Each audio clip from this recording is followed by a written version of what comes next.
When I was first teaching the I Ching, about 35 years ago,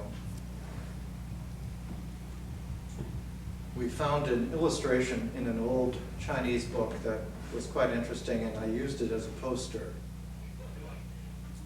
It showed this old Chinese sage with long hair, very long fingernails. He was in kind of flowing robes, but he was seated on a leopard skin. And he had gnarled feet with long toenails. And he was peering forward.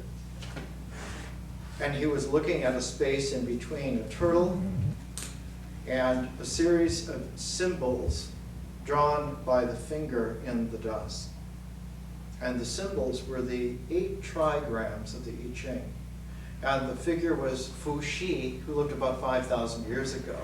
And he's the taproot of Chinese civilization.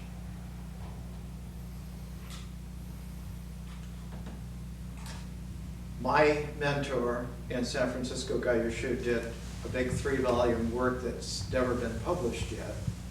When he died in 1975, I was going to help him put it out, and it was called From Dragon to Man, the story of Chinese civilization.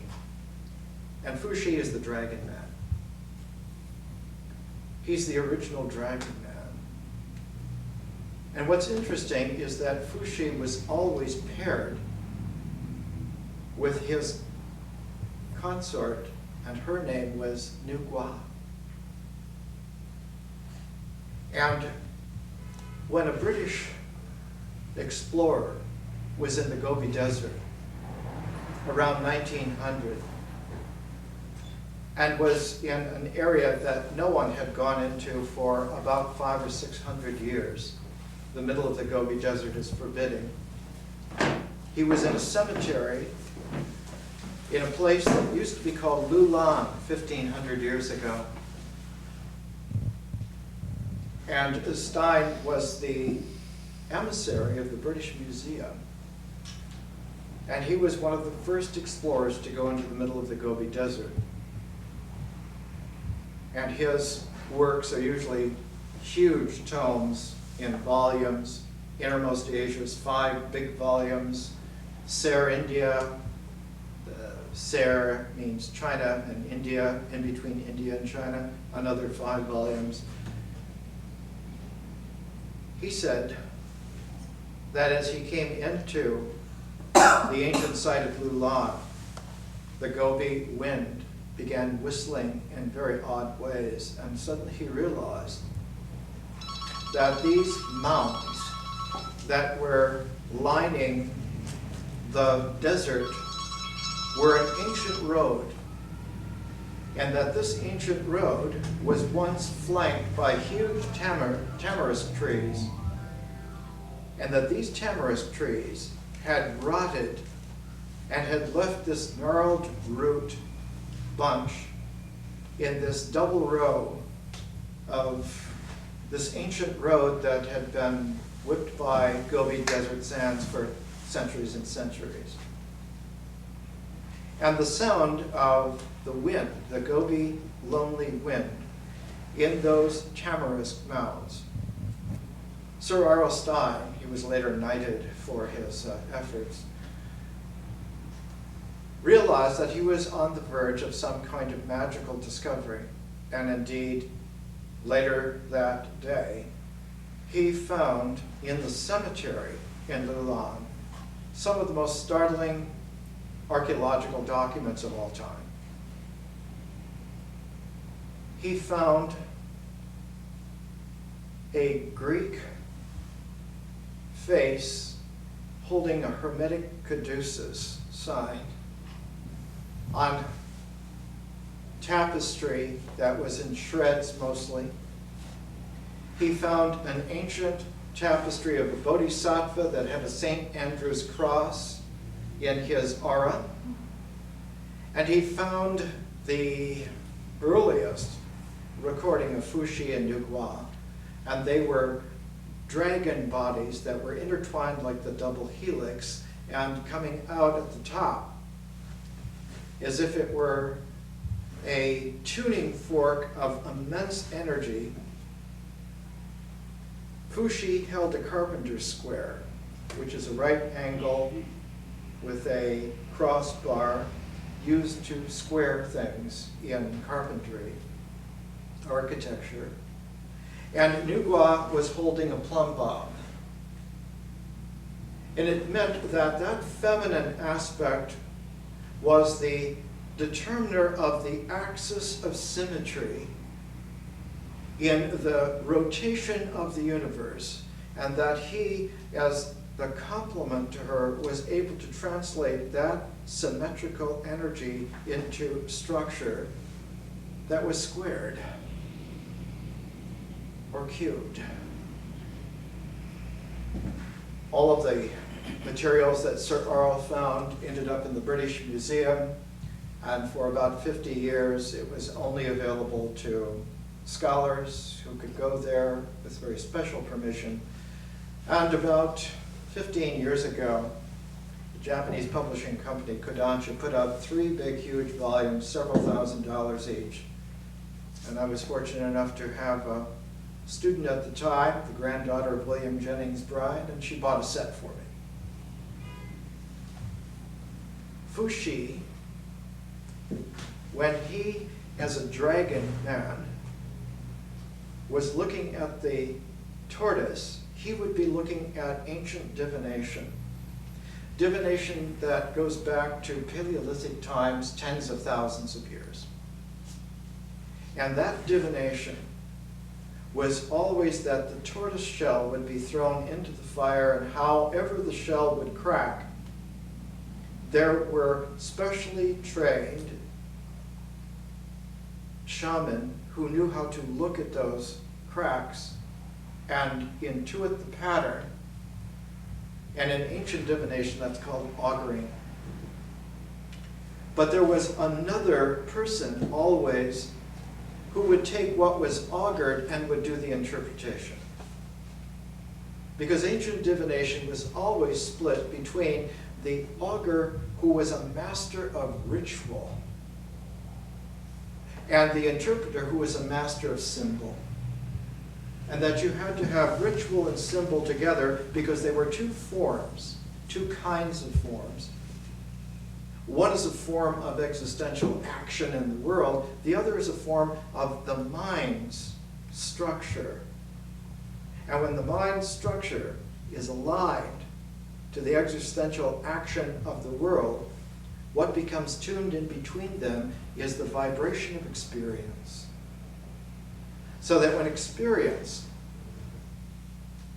is aligned by ritual and symbol together along an axis of integral, it acts as a plumb bob that is able to locate in the mystery of nature something real that you would never have found otherwise.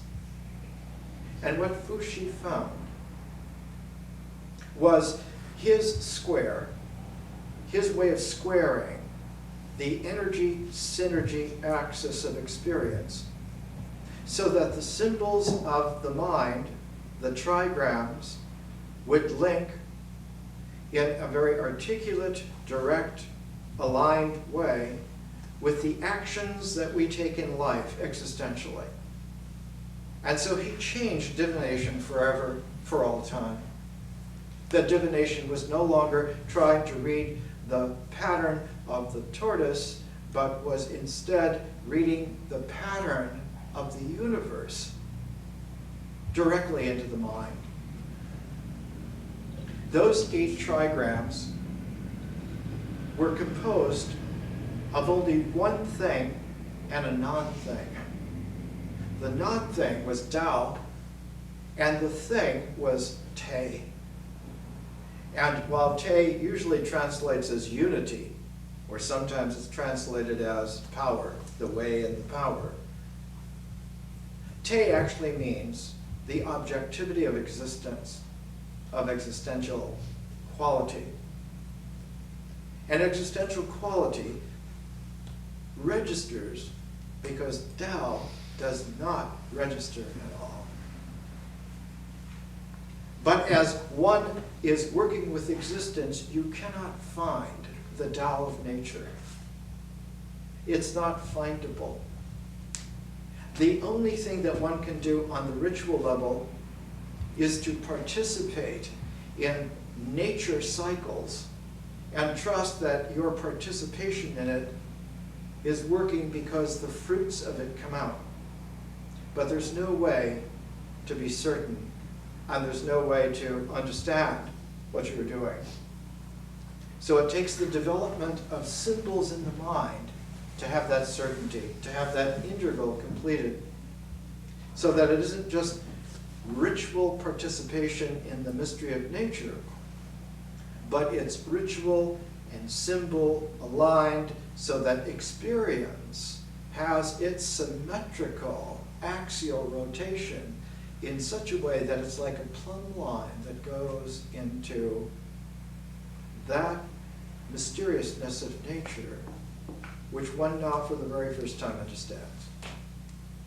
What Fuxi did was to pair himself with Niu Gua, so that Niu Gua goes into nature, into the mystery of nature, and that the axis runs all the way up through the body, through experience, through the mind, and goes into heaven. And for the very first time, a new saying occurs in China. The saying is, man is the bridge between heaven and earth. Not a bridge that's static, but a bridge that is dynamic by one's experience. That the symmetrical quality of the dynamic of experience is, in fact, the truing of that axis and allows for the energies of heaven and the energies of mysterious earth to work together. And when they work together, they don't come together, but they exchange. They exchange centers. And so a little bit of heaven comes into the earth, and a little bit of the earth goes into heaven. And so heaven and earth are brought into a complementarity for the first time because human beings have matured to the point to where they understand how to tune the frequency of their energy in experience to that pair of heaven and earth. When Fuxi, 5,000 years ago, made the first trigrams, he only had, as the original dragon man, the sense that one could have a symbol of a line that would be not yang, but would be Te. And that if one had a space, usually called a broken line, but a space in the line, that space was perceivable because you had two parts of the line with the space in between, but it wasn't the broken line, it was the space, and that was the Tao. So that the original understanding is Tao and Te, and the unfortunate translation for the last 2,200 years in China about Yin and Yang is all from occult metaphysical schools. It doesn't have anything to do with Tao. Yin and Yang have only to do with symbolic metaphysics. They don't have anything to do with Tao, and they have nothing to do with Te. Except that Yin and Yang are a polarized possibility of Te. But Te has so many possibilities that polarization is only one of many. There's a whole array of possibilities. So to try to understand the I Ching in terms of Yin and Yang is to follow a metaphysical skill that appeared in the Han Dynasty, a little bit before the Han Dynasty, and was proliferated at many times in China's history by dynastic powerhouses who wanted to commandeer people, to form them into empire-type authorities, because that's what the Yin-Yang school was originally. But many times in Chinese history, there have been dynasties that have gone back to the Tao, and when those dynasties have come, you have a different China that's there. You have a China that's in the Te emerging from the Tao, rather than in some kind of formal mental structure that then cements power together. We live in a time where the Mao Zedong China, the Chinese Marxism of Mao Zedong, was like that Yin Yang school of authority. But the figure right behind Mao Zedong all the time, Zhou Enlai, was a true Taoist master. And since Mao Zedong has died and passed away, China more and more is coming back to its original grandeur. And that's a grandeur not of polarized social control and authoritarian order, but of opening up and experiment. What we would call, and do call, and have called in the United States, pragmatism. And before Marxism was big in China, the #1 philosophy in China was American pragmatism. And the great carrier of American pragmatism was a philosopher named John Dewey. And John Dewey, who was sent on a sabbatical to China, he went the year after Bertrand Russell went there. And Lord Russell got ill, and when John Dewey and his wife Evelyn got there, they are the ones that nursed Bertrand Russell back to health and saved his life. And Dewey was there for about a year in China, lectured all over the place. Wrote a book called Experience in Nature when he came back. He was, for a long time, the great philosophy professor at Columbia. And in 1920, the young genius, the young philosophic genius of China, went to study under John Dewey at Columbia, and his name is Feng Yulan. And he lived to be almost 100 years old and died just a little while ago.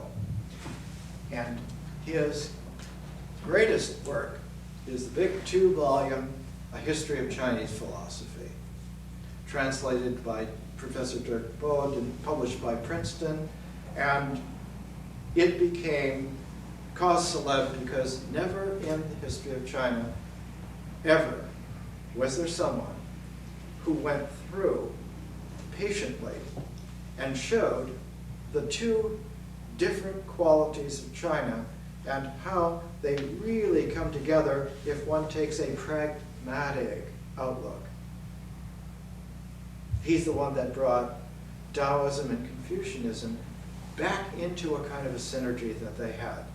One of the unfortunate things is that Feng Yulan became very conspicuous, and in order to fit in to communist China, he many times had to work a kind of legalist, or sometimes they call it Moist because of Mozi, but the actual figure who carries the power of it was a great political genius of the Han Dynasty called Han Feize. If we look at Feng Yulan and his understanding of the history of China, the history of Chinese philosophy, we realize for the first time that there never was a survey of the history of anything in China that was available to the ordinary person, available in a public way. The histories and outlines were always the purview of the royal family. Only members of the aristocracy were privy to it, and no one else was taught that. All the intellectuals, all of the people that ran the intermediate positions, were all trained by the Chinese civil service that was set up at the beginning of the Han Dynasty.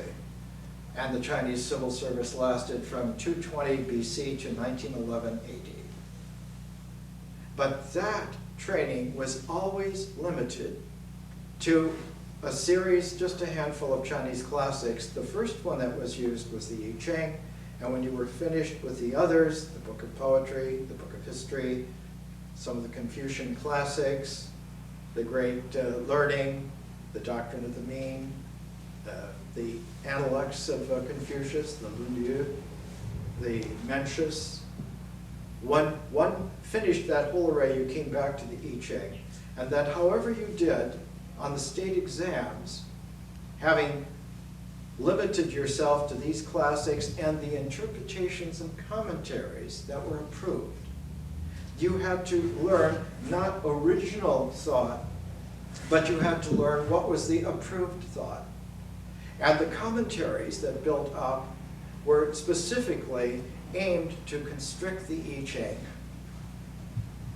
When the Han Dynasty was formed, the Han were the Chinese Romans, already there were more than 13 commentarial experts that had over 200 publications of various sizes that you had to master.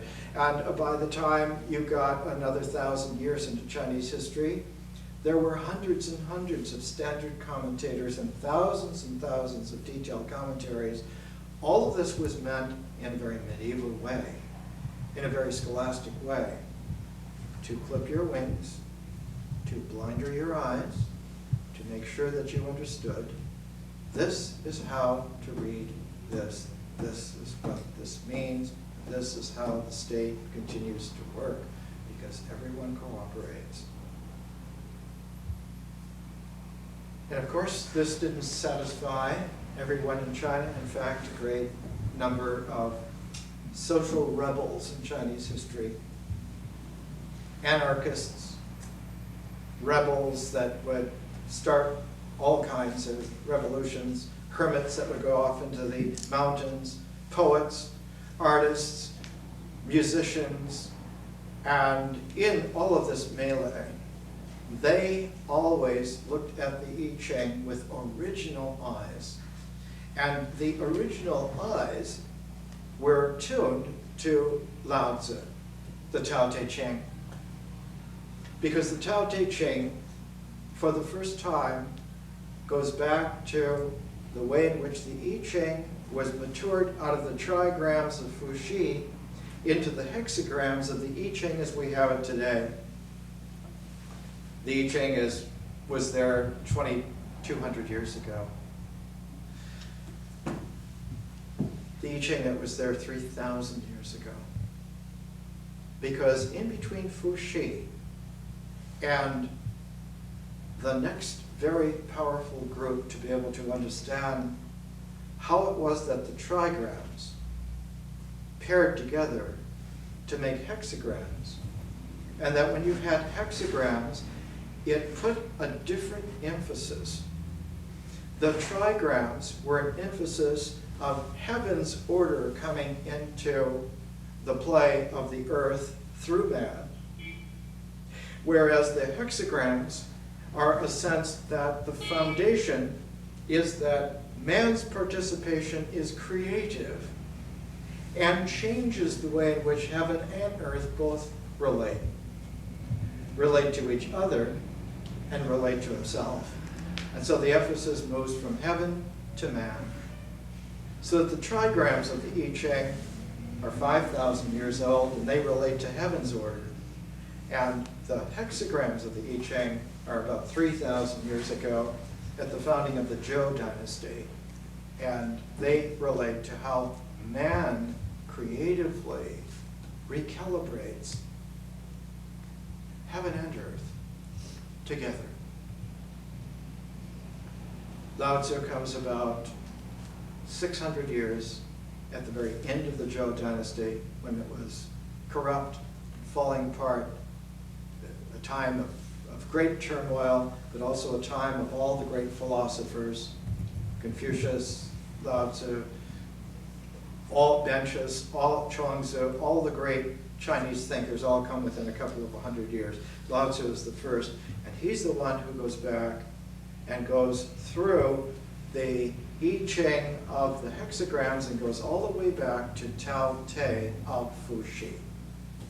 And this sets up a characteristic kind of an energy spiral in Chinese civilization, that in order to have an original creative understanding of oneself, of the cosmos, of the earth, one needs to go back and, like that plumb bob of New Guam, be able to locate where your energy axis is plumbing into the mystery of nature, so that what one discovers there, not a point, but the focus of your emergence.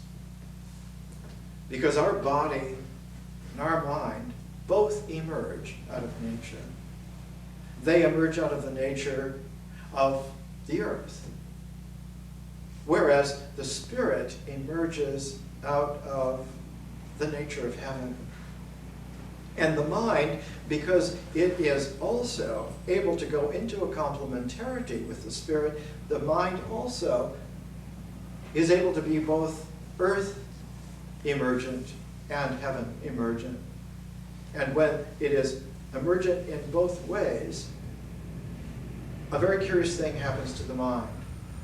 The mind loses any kind of formal, identifiable pattern and becomes transparent. So that always in ancient Chinese wisdom, all the way through until today, it's the transparent mind that lets you know that you are indeed in tune with both heaven and earth. And that means not in tune with two things, but that you have an energy symmetry, so that everything about you now is energized in that rotational symmetry, and that your quality of living is no longer limited. We're looking at a way in which the I Ching can help us to understand ourselves, but not to become Chinese. We're living in the 21st century, and we're looking towards a very vast heaven. I've called this Interstellar Learning this time. The last cycle was called Stellar Civilization, because eventually, instead of just being at home on one planet, we'll be at home in the entire star system.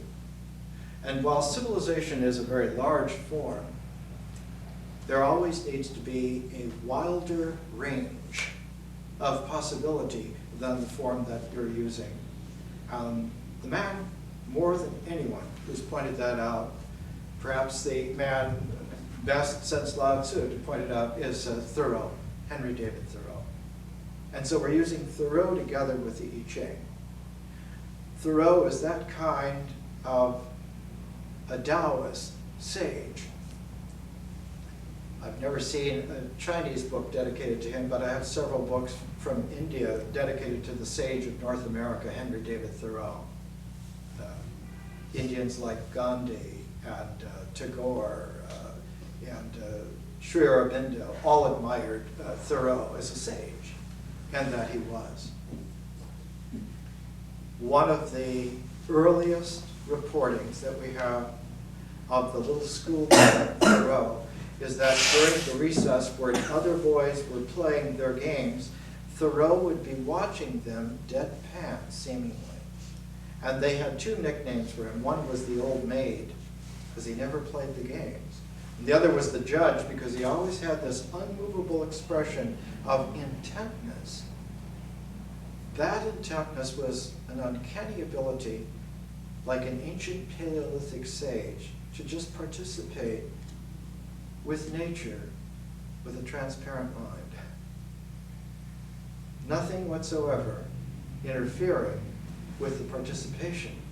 And when that happens, what comes through, of course, is that a heavenly patterning also comes into play and exchanges with the earth.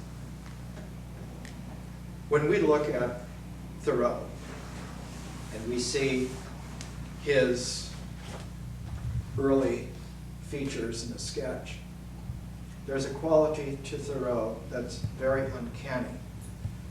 His father was a businessman who was not very successful until an uncle discovered a graphite deposit in New Hampshire, and Thoreau's father, John, went into the pencil making business. And eventually the uncle and another partner opted out, and so Thoreau inherited from his father the business of making pencils, very, very fine, very superior pencils. And it's interesting because the pencil was the individual's stylus for making the casual notes that come especially when one is keeping a diary, or a larger form of the diary, the journal. And it's Thoreau's journal that's one of the greatest documents in the world. It is huge. But all the time that Thoreau was keeping his journal, it runs to about 20 volumes, all the time he was keeping his journal, he also was taking detailed notes by pencils that he made himself on all of the readings that he did about American Indians, all of the books that he would read about American Indians. And one of the earliest reasons for his excursions into nature was to hunt for Indian artifacts, the arrowheads, the various things. And Thoreau became uncanny at being able to find them. I have to put it stronger. He not only found them, they found him. Many people testified to the fact that Thoreau could walk out in an area that people had tramped through for years and immediately come upon an Indian artifact. A bead, an arrowhead, something carved, something still of twisted thong. And so he had this huge collection of Indian artifacts, which is now in the Peabody Museum in Harvard. Thoreau's alma mater, Harvard. While he was doing his journal, he was also writing the Indian notebooks. And those Indian notebooks have never been published. There's only one set in all the world. It's in the Pierpont Morgan Library in New York City. It's 11 huge volumes. And next week I'll bring the only monograph ever done on the complete Indian journals, a woman who a couple of years ago did a survey of it, because no one has ever really surveyed. There are only 2 books on Thoreau and the American Indians, published by Princeton a number of years ago, and another book, The Indians of Thoreau, Selections from the Indian Notebooks. But the notebooks themselves, thousands of pages, have never been published. They're the other side of the journals. While the journals are his experience brought into the symbolic written language of the mind, the Indian notebooks are the existential emergence out of the Tao of nature that the American Indians to Thoreau were genius at being able to participate with the mysteriousness of nature. And in fact, he was born in 1817 and grew up at a time when there were still seasons where the Indians would come into the Concord River Delta and would set up their teepees, and they would do their little ceremonies together. And every chance that Thoreau had, he would hang out with the Indians. And in fact, he made several trips to Maine because there were more Indians still viable in the landscape, and he would spend weeks and weeks with old Indians as his guide, tuning himself to participate with nature in this mysterious way. And so, in 1845, he decided to go on an American Indian vision quest, and that's what Walton is. His ability to go by himself for 2 years and 2 months and just see what will emerge out of me if I immerse myself into this mystical participation with the nature around the pond. Now you have to understand something about New England ponds. New England ponds are famous for getting a mirror-like surface, of being so calm that one could see into this pond as if it were not just a mirror. The ancient word for it is scrying glass. It means being able to see not only what is real, but to see the future and the past, like a crystal ball, like looking at the pond. Another American who became a white Indian, James Fenimore Cooper, was able to look at ponds in the Thoreauian way and to be able to see the future out of it. When James Fenimore Cooper was old, he and his daughter Susan were riding horses above one of the lakes in northern New York State, and he stopped, and she reports her father went into a deep trance looking at the lake that he called Glimmer Glass. He said, "Oh, but I have one more novel that I must write," and that novel was The Deer Slayer, because he had already written The Last of the Mohegans, The Pathfinder, The Prairie, The Pioneers, but The Deer Slayer goes back to the origins of the first white Indian, Deer Slayer, when he didn't have a Western name yet. He was just had an Indian name. And Deer Slayer at 17 is what is revealed there. And one of the qualities of Deer Slayer, raised in the endless wilds of America. It was forested from the Atlantic Ocean to the Rocky Mountains in an unbroken forest. The city where I was born, in Saginaw, Michigan, was once the largest white pine forest in the world. Only when I grew up there, it had all been cut down. It was nothing but drab Midwest farmland. It was only when I read Alex de Tocqueville's diary, where he went to the place where I was born, back at the beginning of the 19th century, he said it's the most beatific place that he'd ever been, because the white pines, tall and very, very quiet, and when the wind would blow, it would be this continental murmur of gentle blessedness. This is what Thoreau had. This is what James Fenimore Cooper had. And this is what the earliest American experience of the Tao was. Going back to the Indians, back into nature, and learning how to be real out of mystery, how to emerge out of mystery, so that one's body was no longer subjected to the power of authority. One was free in nature. Let's take a little break. Let's come back. Let's come back to, we're trying to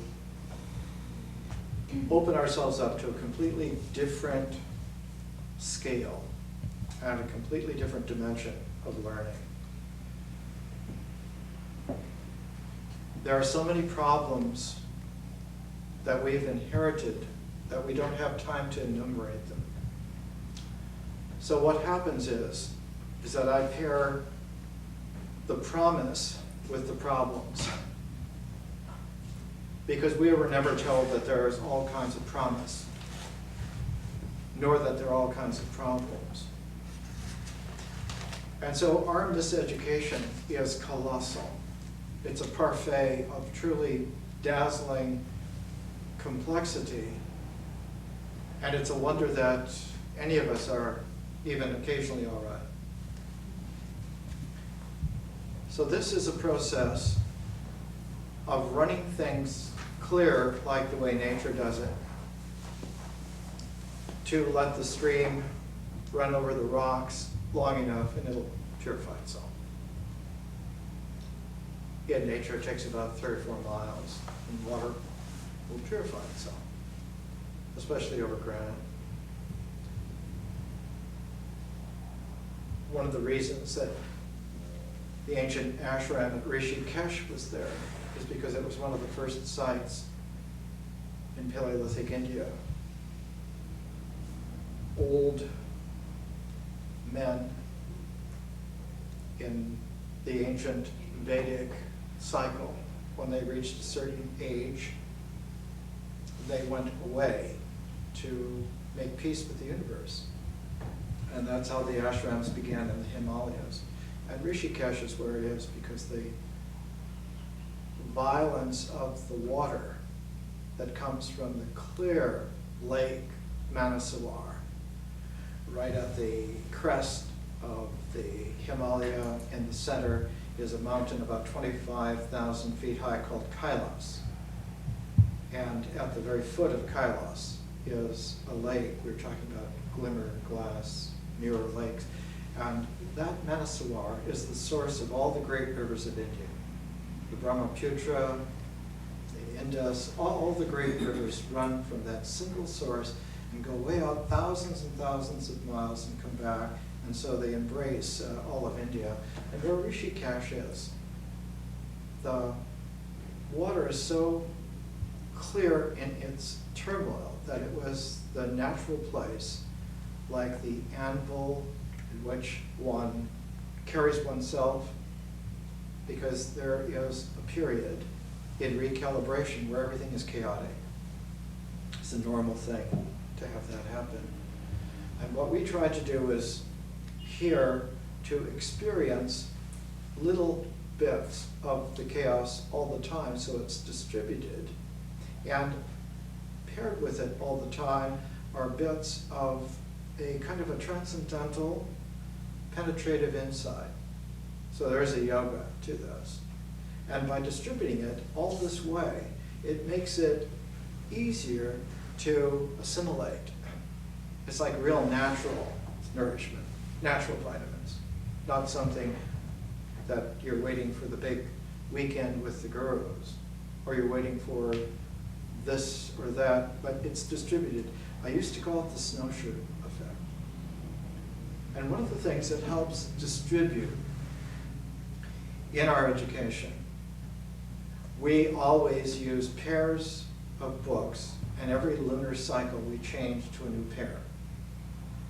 And we pair books that normally would have nothing to do with each other, but we pair them out of my experience. I've been doing this a long time now. And we take a third book and we run it in behind all the pairs.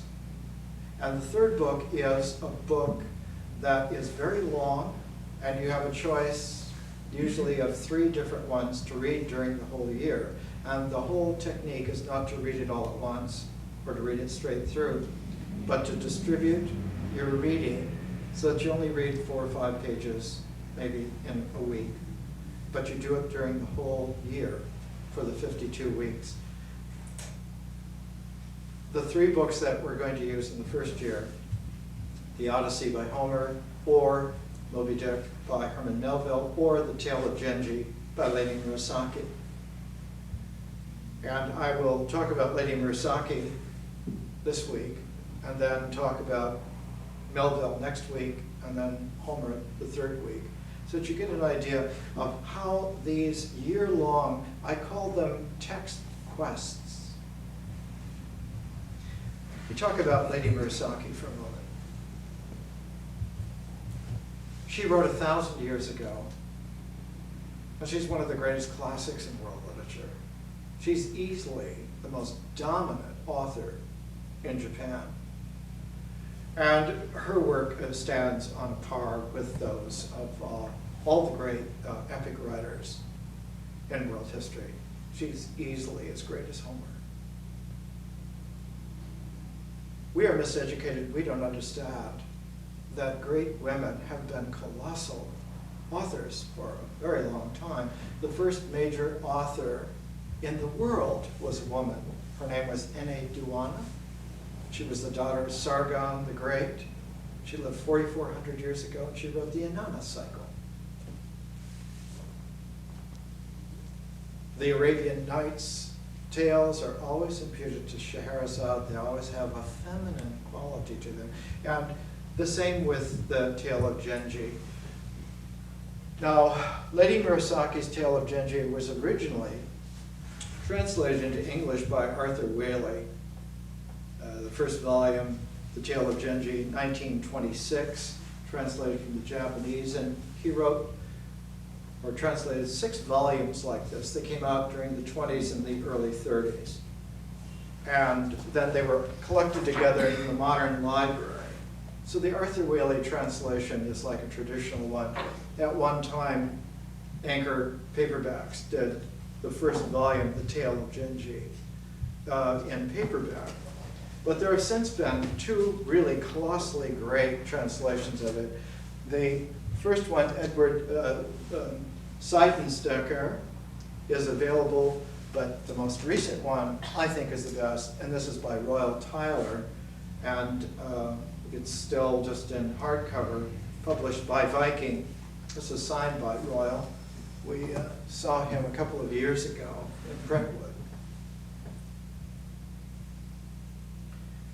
Understanding Lady Murasaki's Tale of Genji is something that will take about a year, because it takes a while to get used to the fact that she is as complex as Jane Austen, she is as pure as Homer, and she is as dynamic as Melville or any of the other great writers. So that when you are reading her in translation, it takes a while to get used to the dimensions of genius that a writer like this would have. There was a woman, Lisa Dalby, who went off to Japan a couple of years ago, and she wrote a novel featuring Lady Murasaki as the central figure, because Lady Murasaki is actually a figure in her own work. She was born into Japan that was extremely formal and very powerful. It is in Japanese history called Heian Japan, and the second volume of 6 of the Cambridge History of Japan is Heian Japan. And this is a time where the great court powers of Japan dominated men to such an extent that they were either a handful of warriors or they were a mass of cowering, subservient bureaucrats, and the really free, intelligent people were the women, the court women. And Lady Murasaki is one of a number. Here is another court woman, recollections of a woman in 11th century Japan. This is Lady Sarashina, As I Crossed a Bridge of Dreams. Next week I'll bring the Pillow Book of Shea Shonigan and Lady Nicho, and there are a whole number of them. Here is a little bit of Lisa Dalby's recollections, just to give you the tone of what you would experience if you went to Japan to try to learn more about Lady Murasaki. She says, "Thanks to a grant from the Japan Foundation, I returned to the city of Kyoto for 2 months in this autumn of 1998 in order to search out traces of the 11th century Miyako, the original city, palace city where Kyoto is. I took flowers and incense to Murasaki's grave and visited the temple Rosanji, situated on the plot of land where it is claimed she was born." So she is enormously famous and revered. Here were Murasaki's poems, by now so familiar, inscribed in stone, set about the courtyard. Hidden in the temple's inner precincts is a garden called the Genji no Te, consisting solely of raked white pebbles and pines on islands of moss. For 1 month alone there is color. The Murasaki flower has purple blossoms only in September out of each year. All the rest of the time it's just pines and moss and white stones. So that Lady Murasaki has this incredible refinement. She is able to bring something out that we were talking about this morning, something that the I Ching does and something that Thoreau does. She is able to let the ritual actions of existence, of life, emerge out of the mysteriousness of nature, out of the mysteriousness of Tao. But for her, it wasn't so much Tao, it was a quality of Buddhism that was refined in China called, in Japan, Zen. So that Lady Murasaki is like a Jane Austen epic writer who lets the Zen of complex social relations emerge. And what is so refined about it is that Heian Japan was dominated by court etiquette, by social etiquette.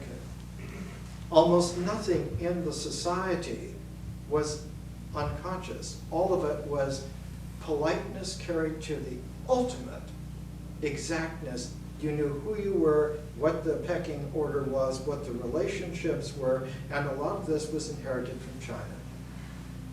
The Chinese sense of the social world is the family raised to a complexity that is almost baffling. In Chinese, there's no word for uncle. There are about 100 different words for special relations of a mother's brother or father's brother or whatever. Every single detail of the relationship is specified. And then Japan refined that, as the Japanese always do, to an nth degree. So on the surface, the Tale of Genji is this most incredible complexity where men usually were raised either to be killers or to be subservient. Genji is raised to be a lover because he is raised by women, not to go those other ways, but to emerge as a real human being, as a real man who is able to understand that there is something here in the relationalities that if it emerges Zen-like, you get a completely different universe. And of course, the great figure in Buddhism that carries this is Kuan Yin in China. In ancient Iranian civilization, her name was Anahita. She is in the West, Sophia. She is the Lady Prajnaparamita. She is the wise woman, not as an old crone, but as the vibrant, wise woman. She is like a combination of Athena and Aphrodite together. And she blesses life because she only is real if one has emerged pristinely out of the mystery of nature and not tampered with oneself. So that the Tale of Genji is this enormously complex tapestry that on the surface, it's the detailed aristocratic court world, and yet the more that you read her, the more you realize that she's giving you a tapestry that's more like gauze. And that as you look at it, you can see the shadows on the surface of the gauze, but you learn to look through the gauze and see a world where there are no shadows, where there's only transparent clearness. So she is an epic Zen writer. She also did a diary, and Penguin Classics has put out an edition of the Diary of Lady Murasaki. Originally, it was published by Princeton, Richard Boehring, a long time ago, about 20-some years ago, Murasaki Shikibu. Lady Murasaki was married into the most powerful ruling family of the time, the Fujiwaras. In Asia, unlike the normal Western understanding, the power's in family. The families have all the power. The royal family is like a super family over all the families, and is there to make sure that the mandate of heaven is distributed to all the other families as long as everyone participates the way that they should in the social world. It is so difficult for Western men to understand this that usually you will have to go to translators or authors who are feminine and one of the greatest writers on things Japanese, especially on the Tale of Genji, is Helen McCullough. And most of her books are published by either Stanford or Princeton. This is published by the University of Tokyo Press. Tales of Ise, lyrical episodes from 10th century Japan. Her book, Helen McCullough's book, on the ruler of Japan at the time of Lady Murasaki, Fujiwara Michinaga, is called Okagami, the Great Mirror. Extraordinary. And she and her husband teamed up together to do a big 2-volume, A Tale of Flowering Fortunes. This is the first translation into Western language of Iga Monogatari, an 11th century chronicle of Japanese aristocratic life from the middle of the 10th century to the death of the famous Fujiwara regent Michinaga in 1028. One of the most important sources available to social historians of the period, complementing the fictional portrait of the society depicted in the Tale of Genji. One of the great things about Lady Murasaki is that she presents the reality of the life that was there. And it's not a work of fiction at all. It's a work of transcendental emergence into reality. It only seems like fiction initially, but the more one reads, and if you distribute it over the year, our whole first year is about the integral ecology, how one of the great movements in reality is to breathe in. And the complement to it is, and the second year is about differentiation. It's about the great breath of reality. And that this is on a scale where it repeats an iteration on all levels all the time. There is, in astrophysics, emission and absorption of energy, of radiation.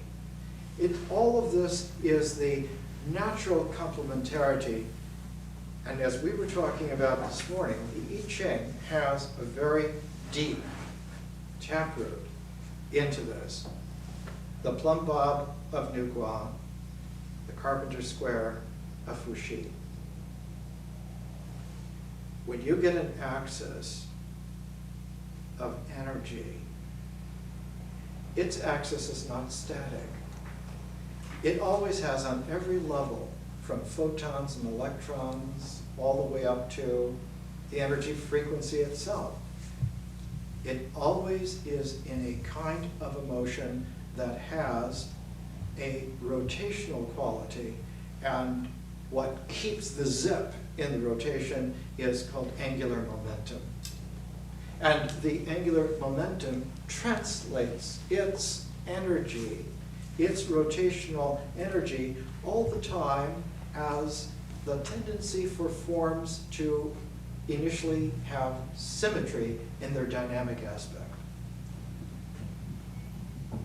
The whirling dervishes of Rumi are simply the energy registry of the human body in its axial, angular momentum of its Sufi, pristine emergence into presence, because the emergence is always fresh.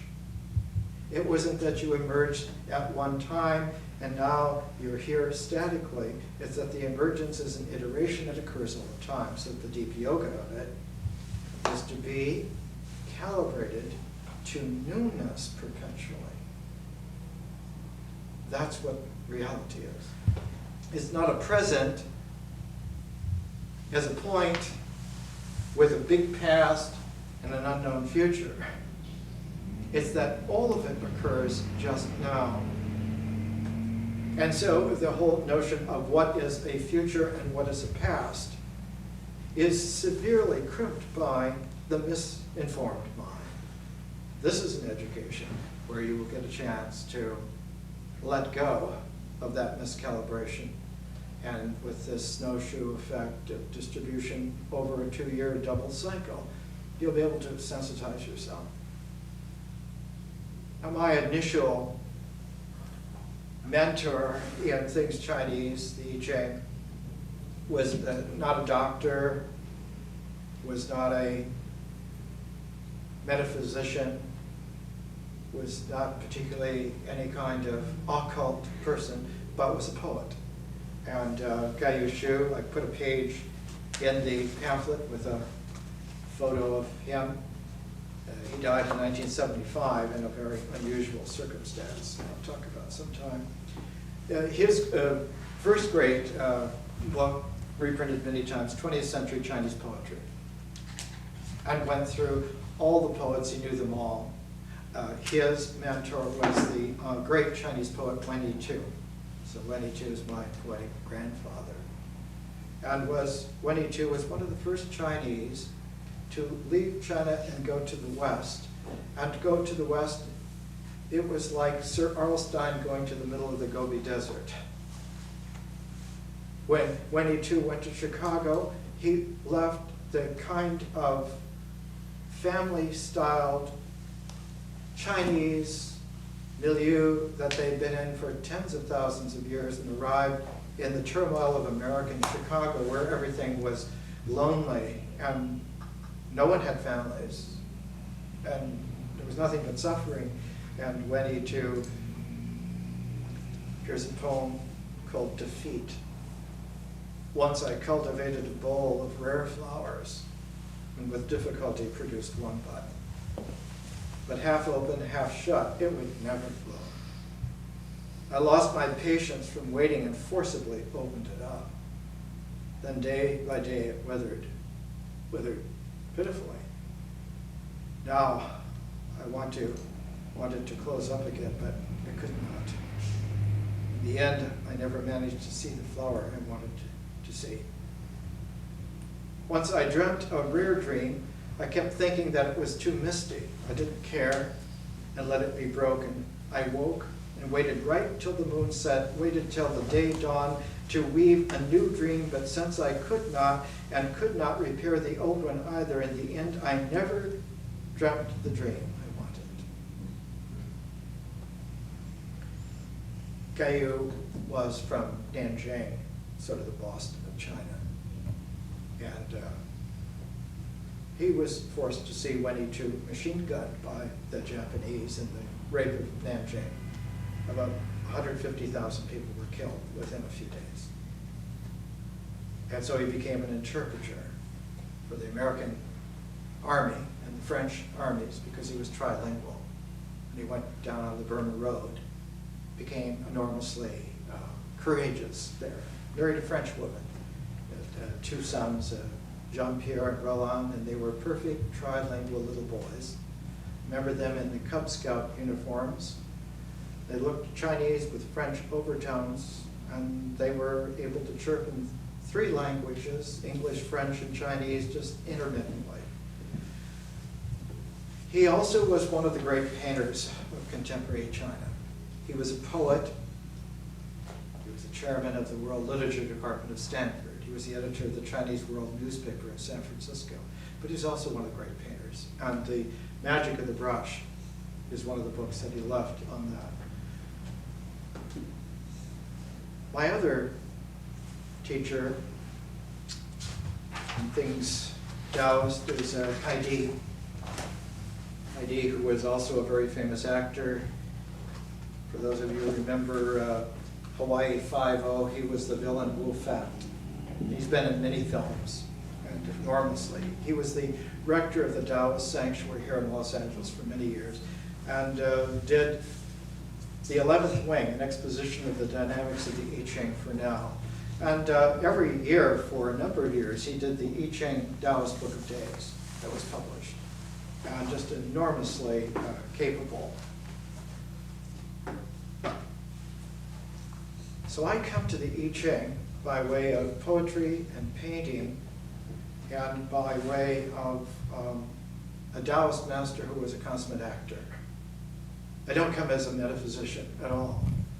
And so I am not impressed by all of the thousands and thousands of commentaries on the I Ching.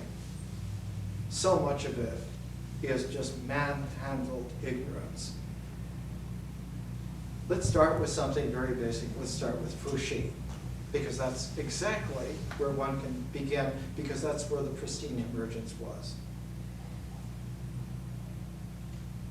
In order for this to occur, there must be a context in which it doesn't occur. So in order for Te to be exactly what it is, Tao is nothing at all. But its emptiness is like an openness that allows, not for a context. It's not about form and content, or form and context. It's about form achieving emergence and existing, and that this existence doesn't just happen and then it's statically there, but because Tao is enormously fertile, Tao allows for existence to always occur.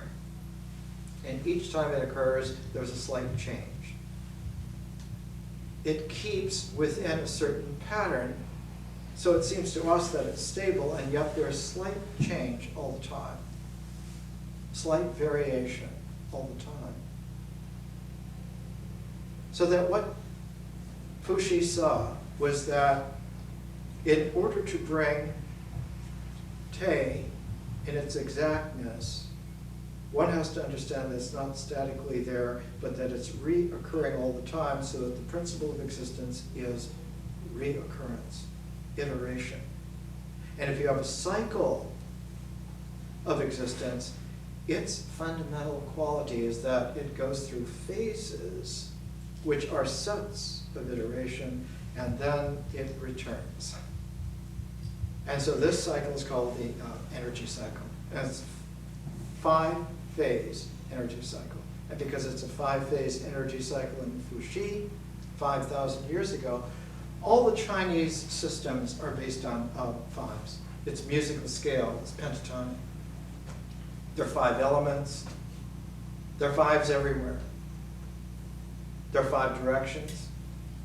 There's not only the 4 directions, but there's a center. And the way that Fuxi would have counted is not 1, 2, 3, 4, and then 5 in the center. All the commentaries that are metaphysical, even in China, all count that way. It's not that way. You count 1, 2, 3, 4, 5. And then there's a return. In the ancient Fuxi understanding, the return was always back to the Tao. But 2,000 years after Fuxi, when King Wen and his 3 sons were setting up the I Ching with the hexagrams, the return did not go back to Tao immediately, but went back to the center, so that the center counted twice. So that the center had a doubling quality. It doubled in the sense that if you were not precise, it looked like a mirror. But if you were precise, it was slightly different, so that the two together were like a tuning fork. So that you could tune to the energy cycle by having been to the center twice in a set, and that was the tuning fork, and then you knew the frequency. Out of this came a whole understanding that pairedness is such a universal quality that if you pair the 5, you get 10. But if you have the return that goes back to the center twice, and then you pair that, that's 6 paired, and that's 12. So there are 2 different calibrations then that braid themselves together all the time. One is 10, that's called the 10 heavenly stems, and the other is 12, it's called the 12 earthly branches. And one goes either way, but the best is to keep them both in a calibration set, so that one understands that you're always working with these 2 columns that have exchange capacities, and that the exchanges between the two calibrations are mediated by your purity. If you do not maintain yourself as transparent, whatever it is that you're foisting will get in the way, and they will not then immediately exchange capacities, and there will be no wholeness, there will be a stoppage. Now you recognize that the 12 turns out to be the origin of the meridian system. There are 10 body organs, but when it gets into the earthly branches from the heavenly stems, there then are 12 meridian calibrations in Chinese medicine. Basic to this is that for this to occur, Tao does not occur, and yet must be not counted, but be worked into the set. So that the set is 0 and 1, is a true binary. And in order for a binary, half of which does not occur in any kind of differential way, in order for that to be noticed, one has to then use the technique of doubling up. So when you're recording Tao in lines, the broken line, in order for it to record it all, you have to have a pair of unbroken lines. And so the broken line is at the bottom with 2 unbroken lines at the top.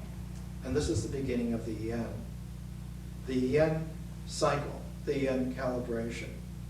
And it can be at the bottom of the trigram, or it can be in the middle of the trigram, or it can be at the top of the trigram. And that's the progression of the yin.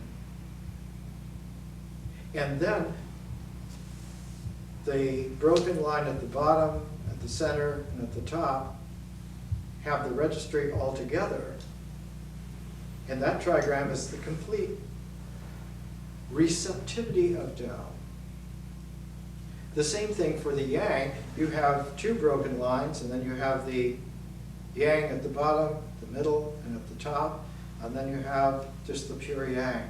And those are the 8 trigrams, and they arrange themselves in 2 columns. Not 2 columns like static, but into 2 vibrant energy registrations, 2 frequencies. It's in the middle of the first 3 trigrams. It's in the middle of that that you have the exchange. So the Tai Chi symbol, it has the circle of dark in the white, or the circle of white in the dark. Those are the exchanges. And the exchanges in terms of natural elements are fire and water, because fire and water are 2 of the great solvents in nature. You can dissolve almost anything. The 3rd solvent, alcohol, is a transformative thing. Distillation. It's an alchemical thing. Usually fire and water are the natural solvents, and the distal qualities are the alchemical transformed solvent. And with those 3, you can bring almost anything back to its primordiality. That is, back to either its particleness, or its energy waveness, or its transcendental recognition. When the I Ching had been around in just the trigram form for about 2,000 years, the founders of the Zhou dynasty, King Wen and his 3 sons, the oldest son was killed savagely in prison, and his middle son became the next ruler, became King Wu, who was technically the founder of the Zhou dynasty. But his youngest son, always known as the Duke of Zhou, he became the helper for the father to write out what the trigrams are when they come together as hexagrams. Because now the hexagrams are something different. They're not just an energy calibration, but they're a ratioed energy calibration. So that you have a complete expansion now of Fuxi. And by putting it into a ratioed calibration, there needs to be some registry of the relationality. You can't just say 2 to 3, you have to have the little colon. Or you can't say just 2/3, you have to have the line. The ratioability occurs because we creatively supply that. It's our participation that supplies that. Otherwise, there is no ratioability. So that the hexagrams do not occur abstractly. They do not occur in ritual emergence out of nature. They occur because they are symbols that have been participated in a visionary, creative way. And so the hexagrams come back out of consciousness into the mind. The trigrams emerge mysteriously from nature into ritual, and it's the alignment of the ritual and symbol along an axis of vibrant experience that has symmetry as its guide. And so you will find that there are ways in which this is expressed in Chinese civilization all the time. And I'll bring some of the diagrams next time, not diagrams of metaphysical things, but some of the objects from Chinese civilization that were used to register this. We're going to take a break until next week, but I would like to urge you to begin doing our projects. Our project in the nature cycle, the nature phase, is to take 3 walks from your house around your neighborhood and just back home. It's a cycle of return. The first walk, just take it and just do it. The second walk, you need to index it by some basic element: fire, water, earth, air, whatever you choose. And then the third walk will be a ratioed walk, which we'll do a little bit later. Do your first walk now, and then in a week's time, do the second walk. You can walk the same way, or you can walk a different way, as long as you keep consistently that where you walk the first time, there's no plan. So that it has the occurrence in mathematical biology, it's called a random walk. And we can do a lot with that. So that our learning begins with something called a random walk. And with the materials that we have, we'll be able to both integrate and differentiate them to beyond star system levels. And we can do that. Thank you.